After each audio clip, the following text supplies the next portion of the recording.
Hello everyone, welcome to my channel. Now we are going to start introduction of chapter 14 statistic. The extraction of meaningful information is studied in the branch of mathematics called statistic. Math की जिस branch में हमें कोई भी information मिलती है उस branch को हम स्टैटिस्टिक बोलते हैं. ठीक है, अब ये इंफॉर्मेशन या फिर another way we can say data. अब ये डेटा हमारा कुछ भी हो सकता है. क्लास में बच्चों की एज का डेटा हो सकता है. ओके, और ये हमारा क्लास में बच्चों के जो स्टूडेंट्स हैं उनका जो वेट है उसका डेटा हो सकता है. क्लास में बच्चों को जो हम नंबर देते हैं उसका डेटा हो सकता है. और फैक्ट्री में वर्कर की सैलरी का डेटा हो सकता है. ठीक है, तो पहले हम क्या करते हैं, इस डेटा को कलेक्ट करते हैं, बाद में एनालिसिस करते हैं, मीन्स उस चीज़ को समझते हैं, फिर प्रेजेंटेशन करते हैं, फिर ऑर्गेनाइजेशन करते हैं उस डेटा को. ओके, अब ये presentation of the data bye. अब हम प्रेजेंटेशन जब करते हैं डेटा को हम करते हैं एक टेबल की फॉर्म में, एक बार ग्राफ की फॉर्म में, एक हिस्टोग्राम की फॉर्म में, एक फ्रीक्वेंसी पॉलीगन की फॉर्म में. ओके, जो मैं अभी आपको एक एग्जांपल कराऊंगी उसमें मैं आपको बताऊंगी. Okay, after this central tendency में हम मीन मीडियन मॉड हमारे होते हैं. Mean is equal to sum of observation upon number of observation. Okay, and median is equal to, median क्या होता है, value of middle observation. Median जब वो हमारे पास नंबर्स ओड में होंगे तो हम फॉर्मूला यूज़ करेंगे n+1 2 ऑब्जर्वेशन. एंड जब नंबर्स हमारे इवन होंगे, लाइक जैसे हमारे पास 0 1 2 3 4 7 8 1 2 3 4 5 6, ये टोटल नंबर हमारे पास 6 है. ठीक है, तो 6 क्या होता है, इवन होता है. तो हम कौन सा मीडियन को फाइंड करने के लिए हम कौन सा फॉर्मूला यूज़ करेंगे, जो मैं ये इवन के लिए लिख रही हूँ. ठीक है, अगर मैं इसमें 9 और ऐड कर देती हूँ तो ये हमारा हो जाएगा 1 2 3 4 5 6 7 टोटल नंबर हो जाएंगे. तो ये हमारा क्या हो जाएगा, ओड हो जाएगा. फिर अगर ओड हो जाएगा तो मीडियन फाइंड करने के लिए n+1/2 ऑब्जर्वेशन हमारा यूज़ होगा formula. Then last formula is mode. Mode क्या होता है, मैक्सिमम फ्रिक्वेंसी होती है. ठीक है, मैं एक एग्जांपल ले रही हूँ.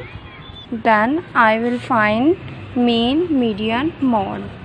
First is mean. Mean find करने के हमारे पास 2 मेथड है. फर्स्ट वन इज़ मीन, ये हमारे पास क्या होगा, x बार, इसको बार बोलते हैं. ठीक है, ये फॉर्मूला मैंने आपको बताया है, sum of observation upon number of observation.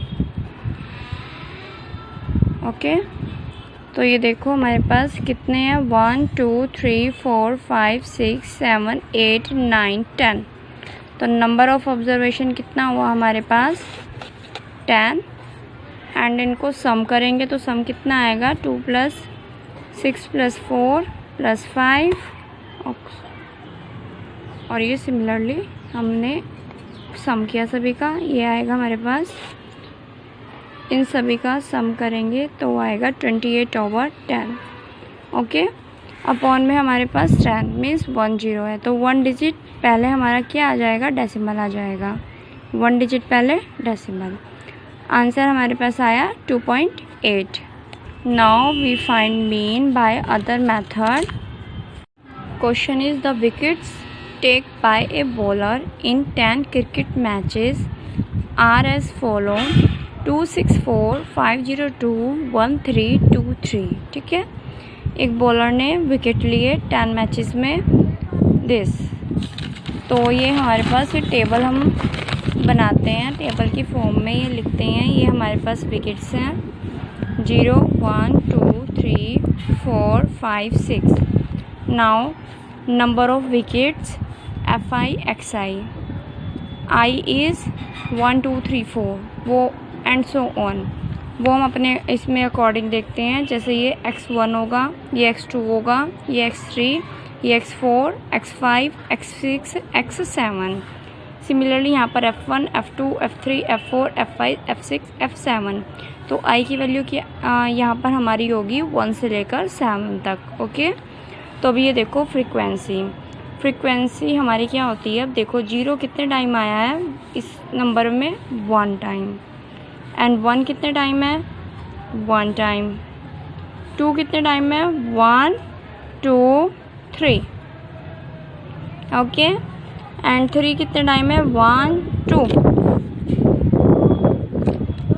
Okay, 4 हमारे पास 1 टाइम है, 5 1 टाइम है, एंड 6 भी 1 टाइम है।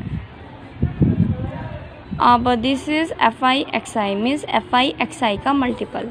0 1 is 0, 1 1 is 1, 2 3 are 6, 3 2 are 6, 4 1 is 4, 5 1 is 5, 6 1 is 6। Okay, summation Fi Xi, summation या हम इसको बोल सकते हैं सिग्मा, मीन्स इन सभी का हमने ऐड करना है। इसको हम सिग्मा या समीशन ऑफ Fi Xi बोल सकते हैं। ओके, तो ये कितना आएगा हमारे पास, 6 6 12 13 14 15 16 17 20 21 22 और ये हमारे पास आया 28। एंड हमारे पास सिग्मा Fi कितना होगा, 3 4 5 6 7 8 9 10। Okay, now we find mean क्या होगा, x bar is equal to sigma Fi Xi upon sigma Fi। तो ये जाएगा 28/10। ये हमारे पास आया 2.8। The value of mean are same by both method. और अगर हम इस मेथड से करते हैं sum of observation, number of observation, हमारी वैल्यू आई थी यहाँ पर 2.8 एंड अदर मेथड से भी हमारी वैल्यू आई है 2.8। Now we find median.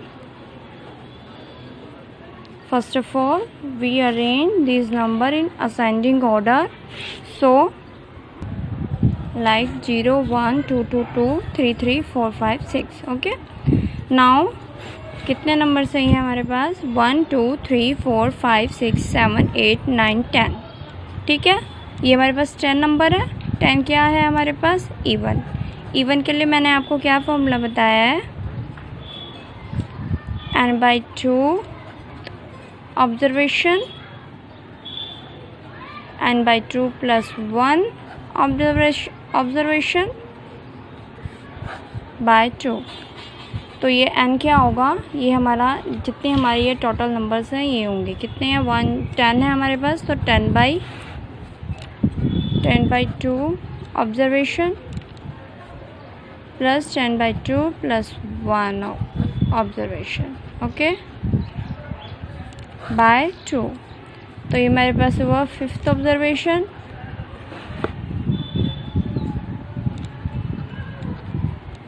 Plus 6th observation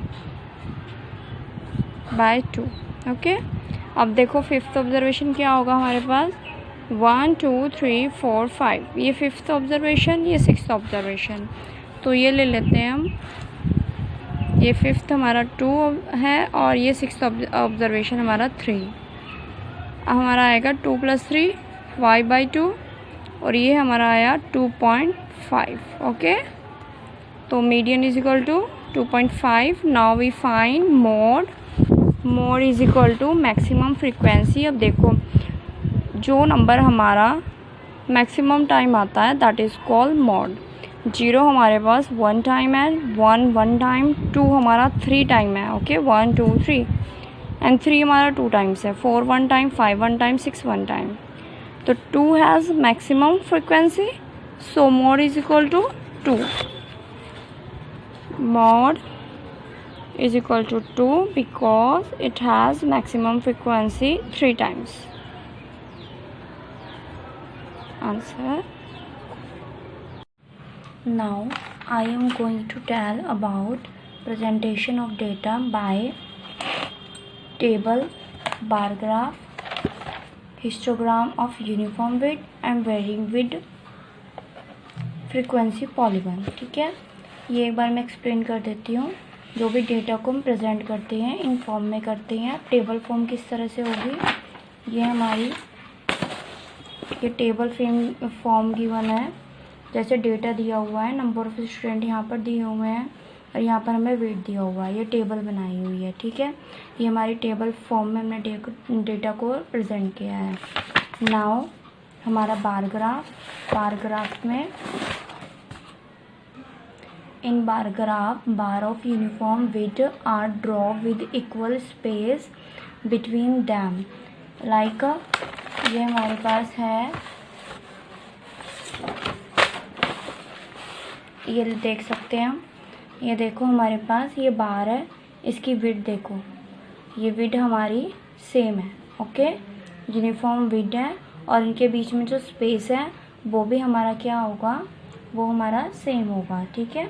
इनकी जो विड्थ, बार की विड्थ होती है वो हमारी सभी की सेम होती है। कहीं से विड्थ में चौड़ाई, कहीं से ज़्यादा चौड़ी या कहीं हमारी कम चौड़ी, ऐसे कुछ भी नहीं है। और इनके बीच में जो स्पेस है वो भी हमारा सेम होगा, ठीक है। Now in a histogram there are no gaps in between consecutive rectangles. The resultant graph appear like a solid figure. This is called histogram. देखो ये हमारे पास हिस्टोग्राम ग्राफ है, इसमें हमारे पास बीच में कोई भी, ये हमारी हॉरिजॉन्टल है, ये हमारा वर्टिकल है। हॉरिजॉन्टल एक्स एक्सिस पर होता है, ये वाई एक्सिस है, ठीक है। इसके बीच में देखो कोई भी, ये हमारे रेक्टेंगल बने हुए हैं, इनके बीच में कोई भी स्पेस नहीं है, बट विड्थ इनकी यूनिफॉर्म है, ओके। तो ये हमारे पास क्या होगा, हिस्टोग्राम ग्राफ होगा जिसमें बीच में कोई भी स्पेस नहीं होगी। अदर हिस्टोग्राम, अब देखो इसमें हमारे पास हिस्टोग्राम में ये रेक्टेंगल शेप बनी हुई है, ठीक है। इनके बीच में क्या, कोई हमारे पास स्पेस नहीं है। अगर स्पेस नहीं है तो हिस्टोग्राम है, ठीक है। बट इसमें क्या दिया हुआ है, जो इसकी हमारी विड्थ है ये यूनिफॉर्म नहीं है। देखो यहाँ पर ये इसकी विड्थ ज़्यादा है और यहाँ पर विड्थ कम है, ठीक है। तो लास्ट यहाँ पर विड्थ हमारी ज़्यादा हो गई, कहीं कम है तो कहीं ज़्यादा है, यूनिफॉर्म नहीं है। तो ये हमारा हिस्टोग्राम होगा। अब देखो इस क्वेश्चन में हमें गिवन है ड्रॉ ए फ्रीक्वेंसी पॉलीगन, तो मीन्स हमें डेटा गिवन है, ठीक है। तो ये दिया हुआ है, कॉस्ट दी हुई है और ये नंबर ऑफ वीक दिया हुआ है, ठीक है। तो ये हम क्या करेंगे, हमने इसको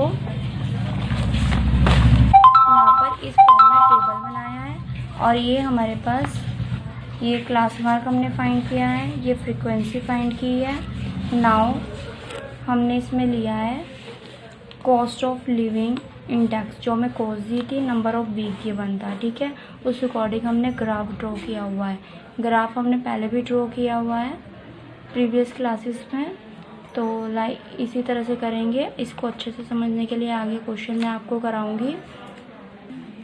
frequency polygon are use when data is continuous and very large, ठीक है।